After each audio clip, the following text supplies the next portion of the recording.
Welcome to the Startup Support Surgery podcast, where we light the entrepreneurial spark in medics and healthcare professionals.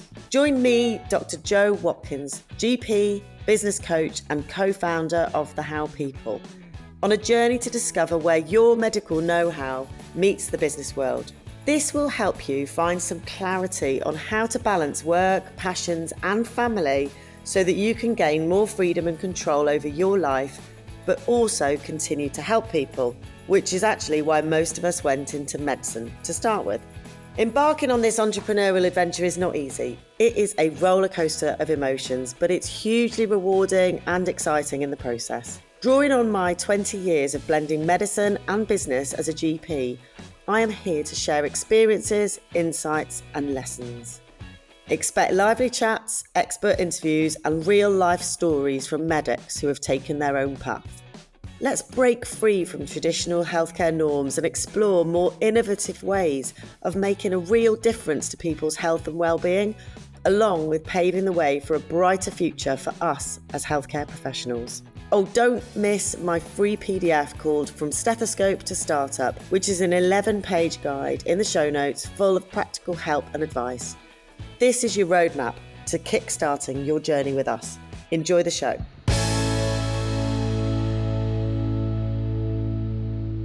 I'm delighted to welcome Alice Thomson to the podcast today. Alice is a certified lifestyle medicine practitioner, a health coach, and a former dentist with a passion for helping outdoor-loving women reconnect with their health and lifestyle. Grounded in science, she delivers simple, actionable coaching to empower women with realistic plans for cultivating confidence, vitality, and well-being, using nature, nutritious food, restorative sleep, relaxation, and community, which she believes is the foundation of a happy life. Feeling isolated as a self-employed coach, Alice launched Fresh Fridays, which is her in-person networking events with a wellness twist. These gatherings bring together action-taking, outdoor-loving women in for hikes in Scottish countryside, good coffee, and a focus on health, business, and personal development, as we will hear. Beyond work, Alice loves trail running with her dog, wild swimming, team sports, singing, and life on a rural farm in Fife, Scotland, with her husband and 3 children. And her fact for the day is that Alice is a lead singer in a band called Alice and the Wonderlads, and had a recent gig at a friend's 40th in under the sea themed fancy dress. Yeah. Tell me more. I mean, the lead guitarist was in flippers, so that made it quite tricky moving around the stage, and a wetsuit, and he had like a snorkel on. Yeah, we sort of roll out for people's birthday parties. We're not serious, and we just practice because it's a bit of fun, and you can nip up to the local city and rent some rooms out and have a bit of a laugh. Brilliant. What was your fancy dress then in the I was a pirate, so Brilliant. I had like a sword. I kept pointing at people in the crowd. And after we'd done our little set, they had a DJ come on and he had a foam machine. So he was like spraying everyone with foam whilst we were, it was a gig of my life. We were absolutely loving it. Sounds incredible. I love that. Thank you so much for joining us, Alice. I absolutely love the fact that 6 months ago I didn't know you at all. I remember the minute you came over and had a chat with me, and I just love everything that you do. So I'm really excited to share this with everybody on the end of this podcast. So you tell us, I've given you a bit of an introduction, but you tell us who you are, who you help, and let's get chatting. Yeah, so thank you very much for having me on. I feel very privileged, and I do laugh every time anyone ever calls me an expert at anything. But anyway, try and live up to that. I totally remember that moment as well when I came and spoke to you, because it was really quiet. Lots of other people were in lectures and we were at this conference, and I just took a wee moment to have a chat with you, and the sun was properly streaming in and it just felt so calm, and I was immediately like, I love Jo and I definitely want to work with her. And you've helped me so much over the past 6 months. So thank you. Who am I? I suppose, you've said a little bit about me already. I absolutely love being outside. I love moving my body. I've always been really into team sports and sport and movement in general. growing up, I was in kind of every club going. I lived in a seaside town, and my parents were both sports coaches, and they were also both dentists. So I got to about 6 years school and couldn't really think of what else to do. So I became a dentist as well, because I loved people and I loved biology and science. And I'm actually, fun fact, I'm fourth generation dentist. So even my grandma, grandpa, great grandparents, my brother, my sister, No. everybody did dentistry. And so I went straight out of school and did that at uni, and I always liked it. I really like people, but I never loved it, I suppose. And it's afforded me so many amazing things. We lived overseas in Australia and I practiced there for a few years. I've met wonderful people. I've learned loads of skills. Every team that I've been in, I've met sort of lifelong friends and lots and lots of lovely patients. But after I had my third child, I kind of was feeling like a little bit of I took a career break to look after the three kids. And then I thought there was maybe some space for me to explore passions. And I suppose thinking back, I probably always was looking for something, some creative outlet. When I lived in Australia, I did an interior design diploma. I've had like design blogs. I learned how to upholster things, and I had a little small business like renovating furniture for people. I've always enjoyed sort of sustainability and things. And yeah, so I've tried lots of different wee things, and then somebody mentioned to me the British Society of Lifestyle Medicine, and I read their website and I was like, click, this is exactly what I love. And it's science-based and it's healthcare. But it's a deep dive into more than just the mouth. Yes. So I did the diploma with them and I loved it. But I kind of still felt like I couldn't really apply that to dentistry. Like, people with the best will in the world, they're not interested in you being a nutritionist and a dentist or anything like that. So then some lovely doctors through the BSLM gave me their time, and I just asked for help, and they were so kind, and kind of spoke to me and recommended a health coaching course. So I did that through the Institute of Health Sciences. And that was about 6 months, and it was really hands-on. There was a great mentor in there. I got buddied up with someone who was awesome. She'd been a business coach for 20 years and was wanting to learn about health. And I probably knew a lot about health, but not as much about coaching. So that was perfect. And then bit by bit, I just sort of created a brand, I suppose. I opened a business called Enliven with Alice Thomson. And it started off, I got quite a few jobs in corporate just by speaking to people, knowing people, offering some free things. And then they said, oh, you need to come and do this for my staff, etc. So I ended up doing a lot of coaching one-to-one on Zoom in my first year, probably 80 plus hours of coaching. And that was amazing. But as I said at the start of this ramble, I love being outside and I love moving and I like real in-person interactions, and I'm a team sports person. So last year I just started running my own workshops locally around the lifestyle medicine pillars.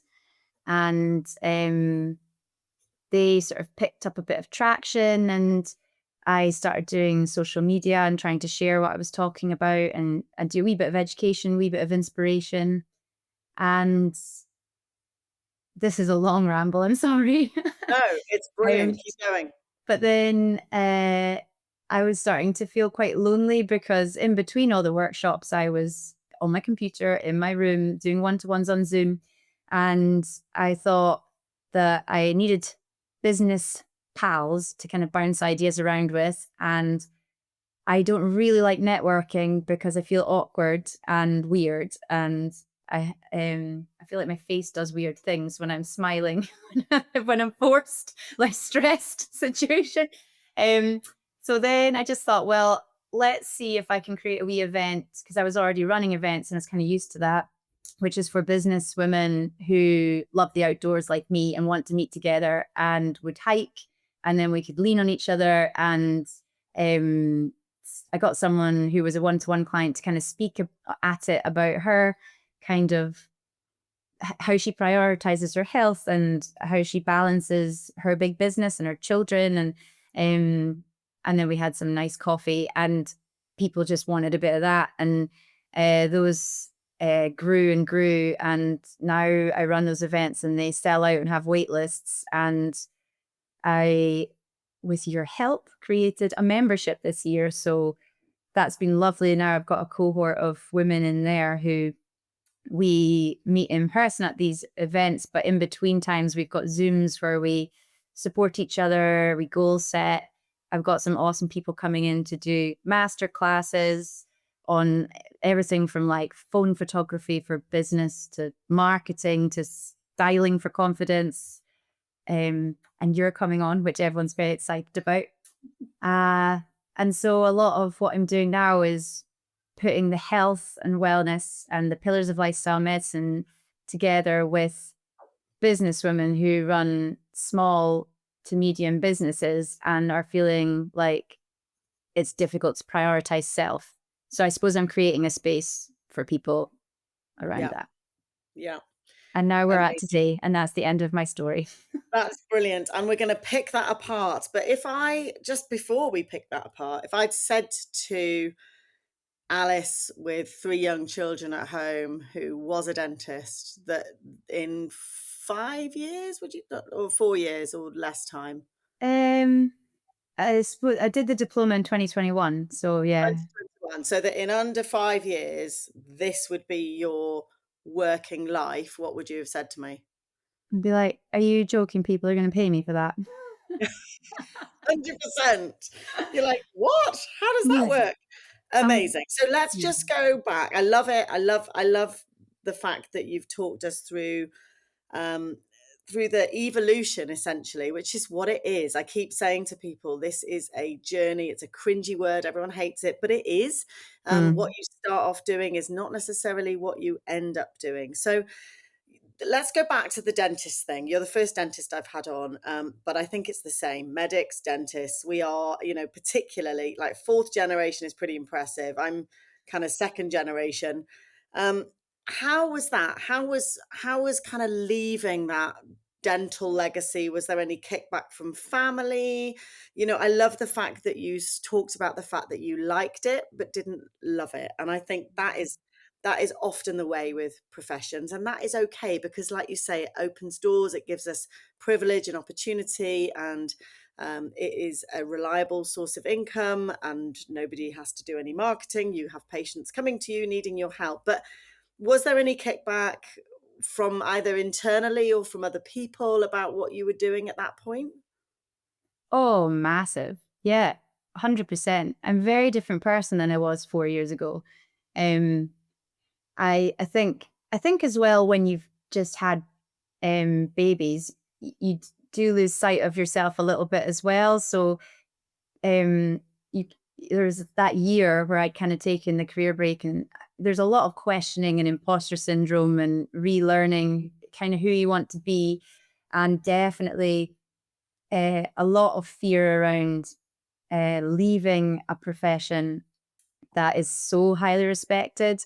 And it's the same for medicine. It's the same. There's a lot of that. What is it? I don't know if white coat syndrome is the right word, but basically people would think you're financially stable, you're very clever in inverted commas to have been able to do that, and why would you go and try something different?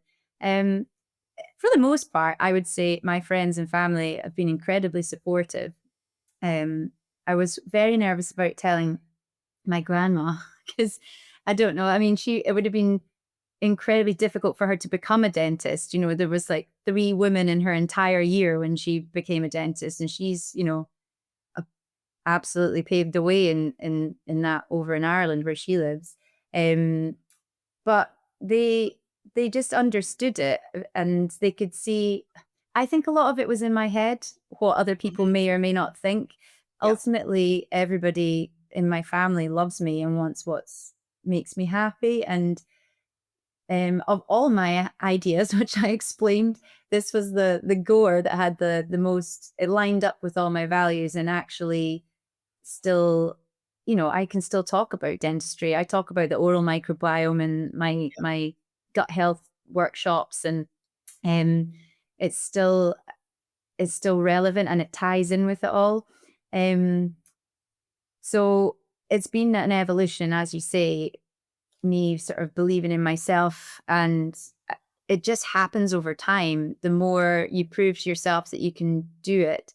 But I think as healthcare professionals, it's tricky because in the business world, you just have to be a bit messy and have a shot and get out there and fail fast and fail forward and all that stuff. But actually, we have no practice at failing in healthcare. Like, it's very undesirable to fail. Yeah. That And you it's don't, very undesirable to not know what you're doing either. yeah, exactly. And then in the business world, you're like, everyone's just out here flying by the seat of their pants. Like, what's happening? um, but I love that. I love that I can have an idea, frenzy over it, create some marketing about it, tell some people, put it online, people buy tickets and it happens. Yeah. I've created workshops and run them 2 weeks later. And I love being my own boss in that way because I can just Yeah. give things a bash. But I didn't do that immediately. I did step by step by step and just took opportunities. And um, I couldn't have done any of this without like the support of my husband. He's actually a GP, and when I was talking to him, he could see that there was a bit of unrest, and he could see that this was a good opportunity. And he's been able to support our family whilst I've been getting this off the ground. Mm. And I think that's really important to say as well, because I know a lot of people. I had the 3 young kids, and I was kind of balancing that, but I wasn't being a dentist at the same time as starting this up. Mm. Um, and once my last one went to nursery, then I had sort of 2 days a week where I could really focus in on it, in between 9 and 3. Yeah. So, yeah, lots of people have supported me and my family as they saw it grow. Yes. Even And that my and mum it and that understood.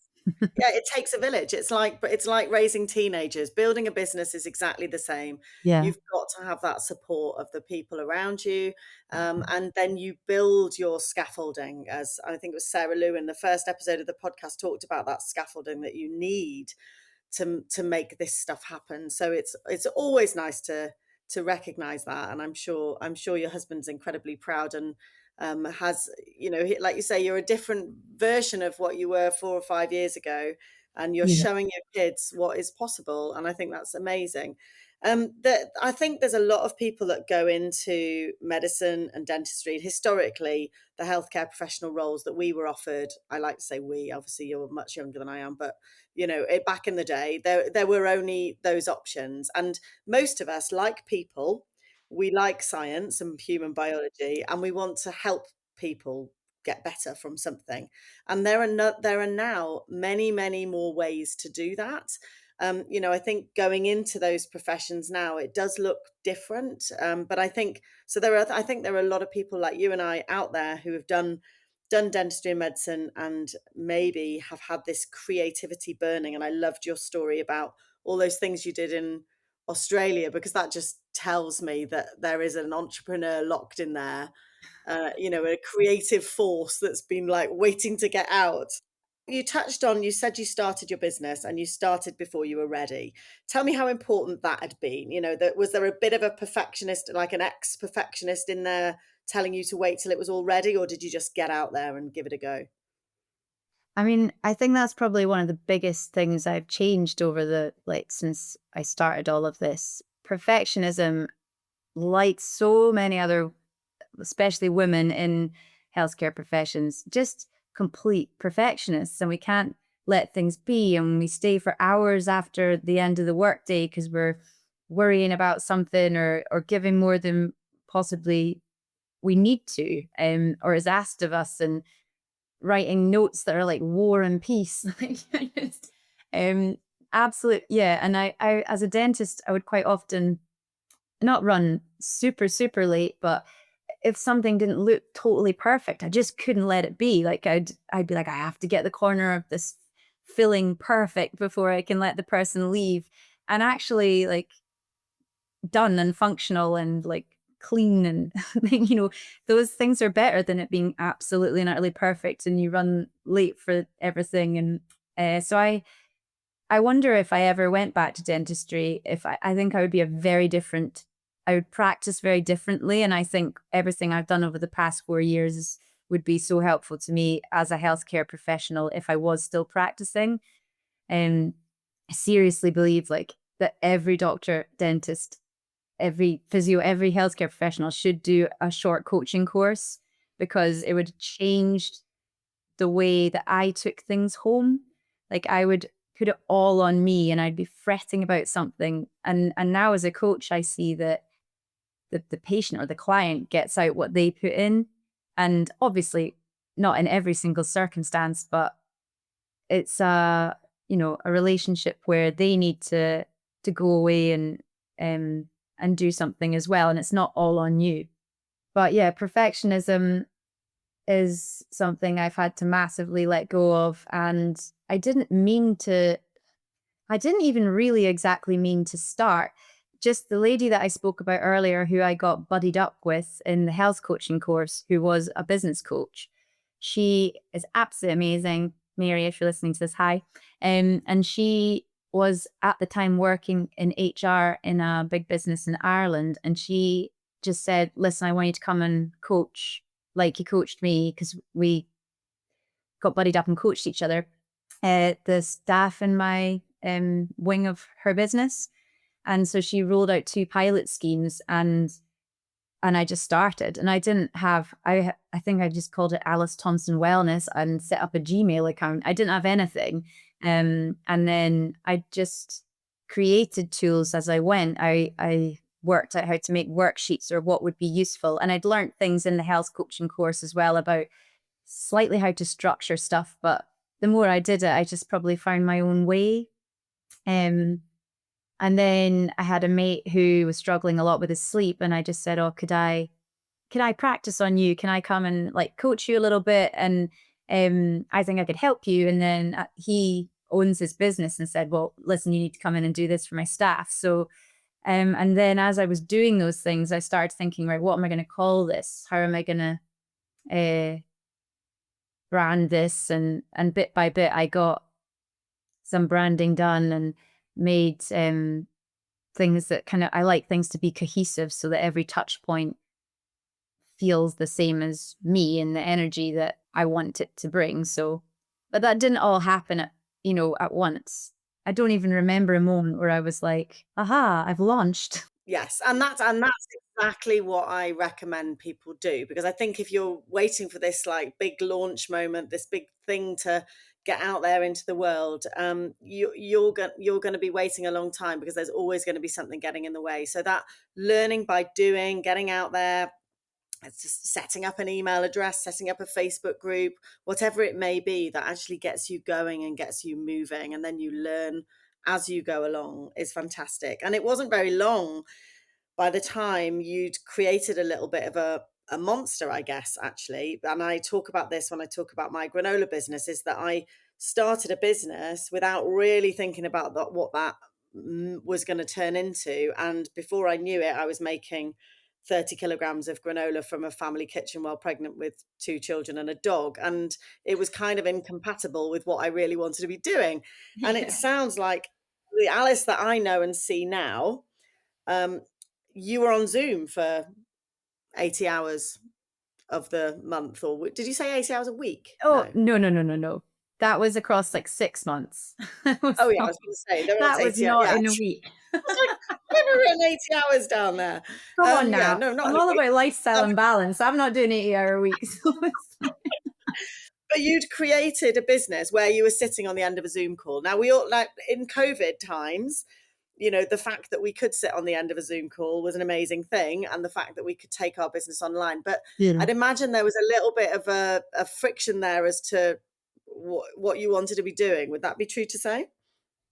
Yeah, definitely. I mean, I'm coaching people on getting more movement, getting outside, good foods, like prioritizing their sleep. And I can see from my desk, I live on a farm, so I can see all the hills, and I would just put a gap in between Zoom calls, like 15 minutes, 30 minutes, and I would just be like run up and down and then come back in. So that was a way that I could um balance stuff out. But even when I went into some corporates that hired me, and I would just go in and work the whole day and just do back to back one to ones, oftentimes I would be like in an office with no window and just doing back to back one to ones and trying to get outside in the lunchtime. And I was like, this is not what I would like it to be like. Yeah, So yeah, then that's when I kind of, I don't know. I would speak to someone and they were like, you should meet this person, you should come to this thing. And then an idea would happen. And I think putting yourself in the room is really, really powerful. I know that's not what you just asked me, but that's what's making me think about how um, even just getting out and some sort of movement, you always bump into someone or have an idea and something comes from it. And then I've yeah, just learned now to listen to that little voice or whatever. If you have an idea and it feels kind of juicy and good, then I'm like, well, it's probably worth investigating that and doing something about it and yeah. not ignoring it. And you haven't ignored it. You've gone with every single gut feeling that I think you've had. And you mentioned the fact that you don't, you're not somebody that particularly likes the concept of networking, but actually getting out there and meeting people has opened doors and opportunities that has then, you've then, it's almost like that sort of, that North Star has been, how do I make this business involve the outdoors? How do I make this business involve a bunch of people that are going to lift me up and come with me on this journey? And you've made that happen by taking those uncomfortable moves, like going to networking events, organizing workshops. And before you know it, your business looks like it does now. Before we press record, I was saying to Alice that I get absolute FOMO about not living in Fife when I look at Alice's stuff. So if you don't follow her already, then please do, because it just, I mean, the energy that comes off your Instagram posts, and the stuff that you do is just incredible. So just, I want obviously people to get an understanding of that. There may be people on here who don't live anywhere near you, but there may be people that have friends up near you or have some contacts up near you. Obviously, a lot of what you do now is in person, but I know that also if people want to organize retreats or organize something, you would probably be able to help with that sort of thing and run workshops and things. So just talk us through like a standard Alice Thomson day for somebody that's coming to one of your events. All right. Well, thank you very much, by the way, for your compliment. That's very kind. And I was saying to you as well, you should move to Scotland. It's great. Come on up. Come up for a holiday or a sabbatical. Um, I suppose so I run most of my events now from a rural farm called Lindores in Fife. And I've got a really beautiful best friend that runs it, and they have just created this incredible place. It's a working farm, but it's also got like a big bothy that's renovated with a wood burning stove and really cool rustic design. And they have a beautiful private bit of farmland that goes up a hill, and it has views down over the Tay, which is the river that feeds into the North Sea, between Fife and Dundee. And so I run most of my stuff there. It's really, really amazing to be able to work with my friend and kind of collaborate that way. And so whether it's a wellness day for women, or whether it's a business networking wellness event, we usually meet in that bothy, and you know, there's a big buzz. There's great energy that comes from the people that attend these things. And then everything I do always involves a hike, which is about 3.5K loop up around this. And we've got unofficial stop points because it is quite steep at the start. So there's like a gate where we all have a lean and a wee breather, and everyone loves to take pictures. So, and then up at the top, they're across country as well. So there's loads of these big horse jumps. And in January, I had this brilliant woman called Jill Erskine. She runs something called Wild Strong, and they did this movement class for us on the top of the hill, and it was really playful, but she was getting everybody to like jump over the horse jumps, and like it's kind of like sports day meets sports day meets fitness. And then she had these big swords that were made out of like foam and golf shafts, and all the women were like battling each other. And she was like, I think it feels like we should probably have a full scale battle. And I was like, yeah, well, let's line them up. And then we got them to run at each other. Um, that was quite hilarious. And then we've pulled like horse box saunas up onto the hill and had, like they've got a barbecue hut where they have a fire pit in the middle of it. And we've done food up there. And down in the bothy, once we're back down off the hill, I run workshops in there and just kind of goal setting stuff, like from a coaching point of view, or I've done gut microbiome workshops and got this cool lady Dominica in who does kimchi and fermenting. So we did like a practical element. So just trying to find fun ways to basically extrapolate the lifestyle medicine pillars, and connection is obviously a huge part of everything. And so it's exciting and fun to do that. And the community of people, I just keep in my marketing, I just keep speaking to the outdoor loving businesswoman or the outdoor loving woman who's an action taker, who loves a bit of fun. And those are the type of people that I suppose I'm calling in, and that's who turns up. And And those are the people once, that you're getting time after time. And that we like you say, we mentioned you growing this membership, and that was about trying to sort of streamline from a business point of view so that you weren't just selling one workshop after another. So you had people sort of in for a year who were able to sign up for all of your events, and that you were then able to support on Zoom. So I think you're right. By being so consistent in everything you do and being authentically you, this is you, and this is what you love, and this is what you're about. You're living your values. You're living, a life true to what you want, is going to attract those people into your life that you enjoy working with, and you can see that's happening. yeah. What about, before we wrap things up, I'm aware of time, I want to ask you two things. One is about advice. So I'll get you, or three pieces of advice at the end. But you've got three young kids. Are there difficult bits about running your business? Are there things that you struggle with? We've talked about good stuff. Are there things that are hard?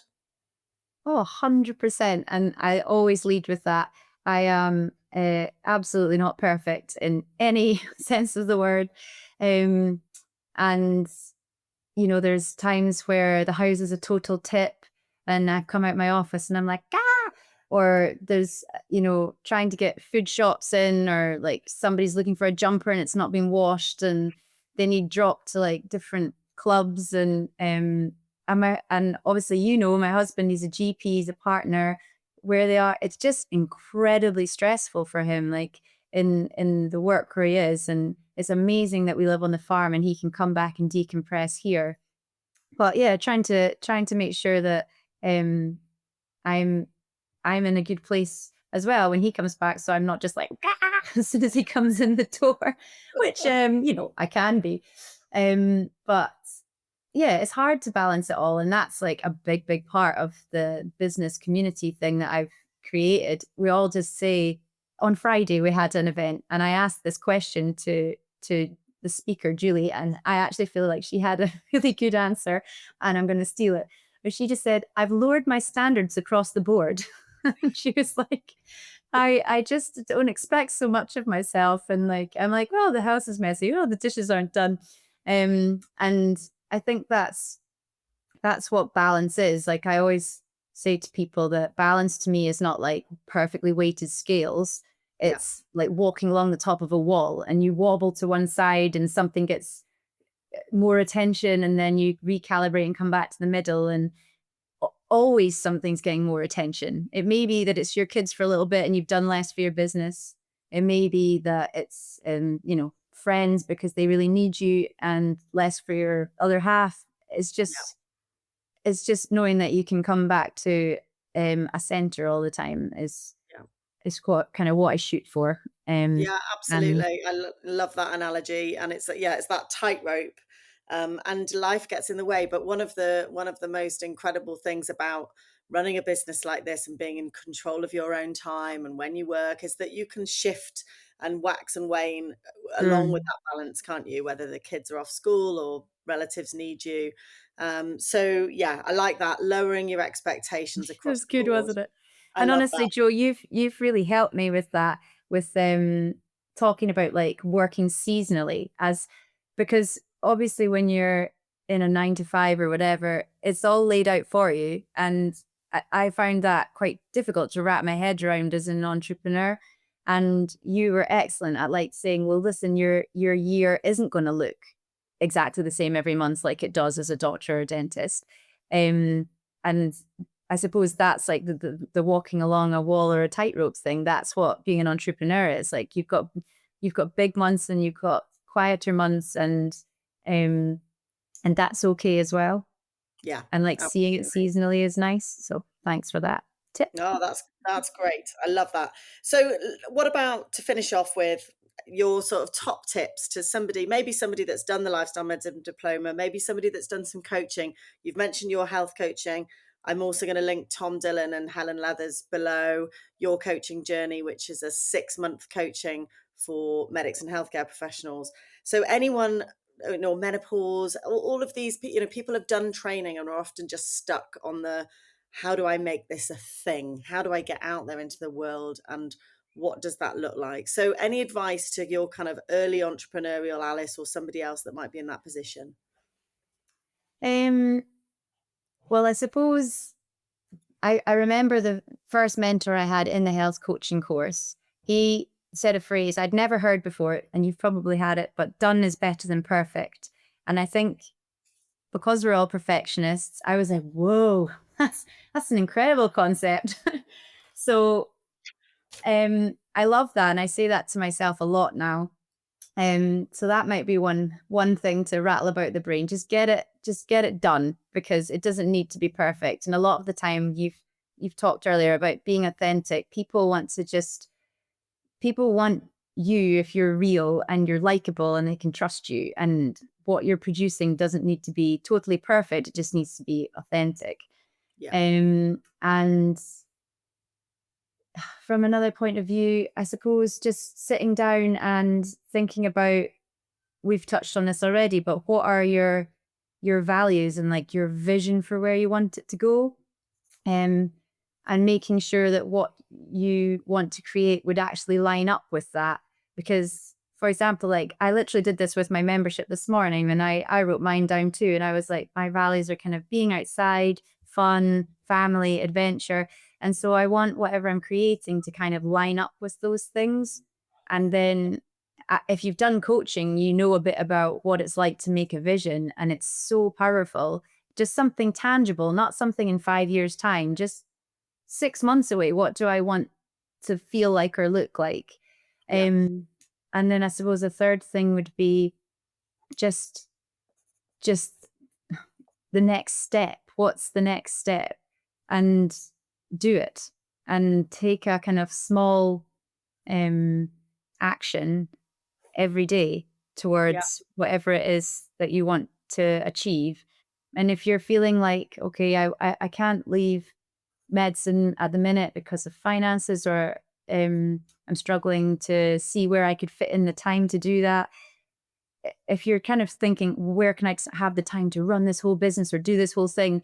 Then maybe just bring it right back to like, what's the actual next step you would need to do? Maybe it's literally set up an email or research something or read an article or look at where you could host a website or start a social media page. Any one of those things ultimately would take you 30 minutes or less. yeah, And then just set a smart goal for it and be like, right, okay, the next thing I need to do is start a social media page, and done is better than perfect. It doesn't have to have the perfect name and all look perfect, because you can change everything as you go. But just think about the next wee thing you want to do, and then say a time and a place that you're going to get it done. Like when I'm sitting in the car while the kids are at swimming class or something, I'm going to research, or set up an email for my business, whatever. And then that's one wee thing ticked off, and now people can contact you, etc. Yeah. So Love that. yeah. Sound advice there. So we've got done is better than perfect.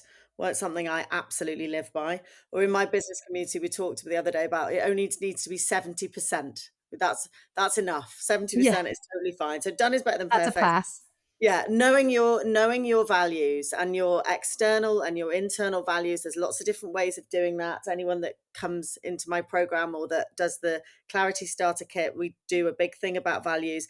I think they are so important because they help you guide your decision making. Does this fit with what I want this to be? And I didn't realize until many, many years later that the reason why everything felt so difficult with my granola business is that it just wasn't in line with any of my values, external or internal.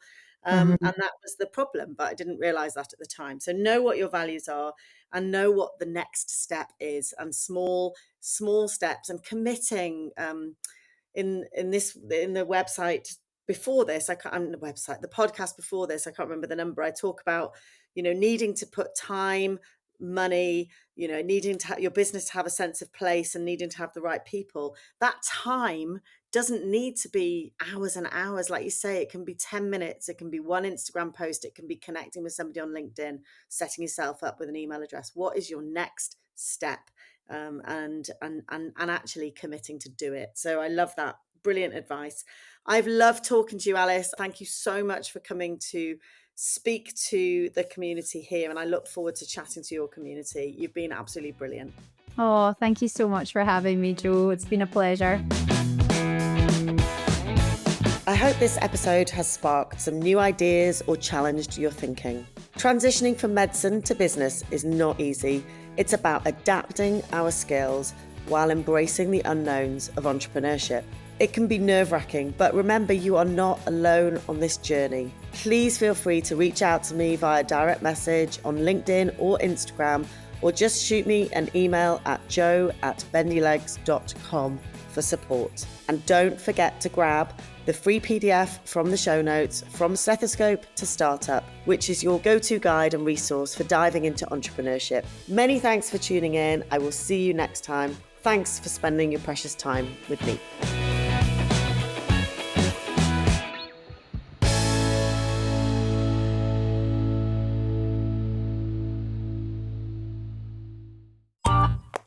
This has been a Monkey Pants Productions podcast.